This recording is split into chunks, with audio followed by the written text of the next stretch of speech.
In the event of a flat tire, first, make sure you're parked on a firm, level surface safely away from traffic. Avoid ice or slippery areas. Turn the ignition off, turn the hazard lights on, and set the parking brake. Next, retrieve the tire changing tools. You'll find the scissor-type jack and tire changing tools in the rear cargo area below the load floor. Rotate the thumb screw on the jack to loosen the assembly and remove the jack from the bracket. You'll find the spare tire underneath the rear of the vehicle, held in place by a cable winch mechanism. Fit the jack handle extension over the drive nut located under a plastic cover at the center rear of the cargo floor area. Turn the lug wrench counterclockwise on the nut until it stops and the spare tire is on the ground with enough slack in the cable to allow you to pull the tire out from under the vehicle. Then, winch the assembly back up into place. If at all possible, block the front and rear of the wheel diagonally opposite the jacking position.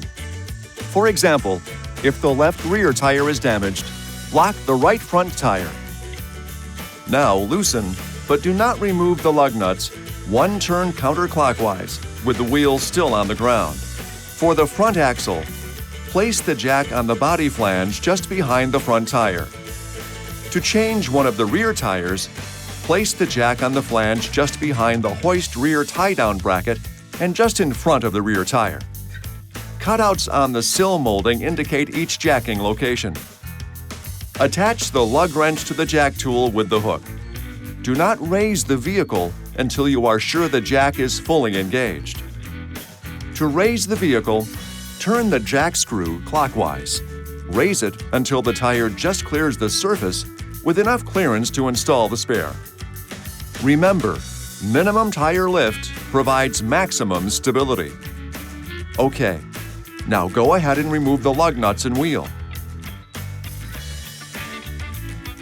Set the spare on the vehicle with the valve stem facing out. Damage can occur if the spare tire is mounted incorrectly. Reinstall the lug nuts and lightly tighten them clockwise.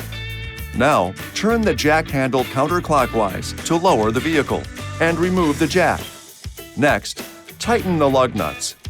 Tighten each one twice in alternating fashion. Apply maximum effort for this final tightening of the lug nuts. It's always a good idea to have the tightness checked with a torque wrench by an authorized dealer or at a service station.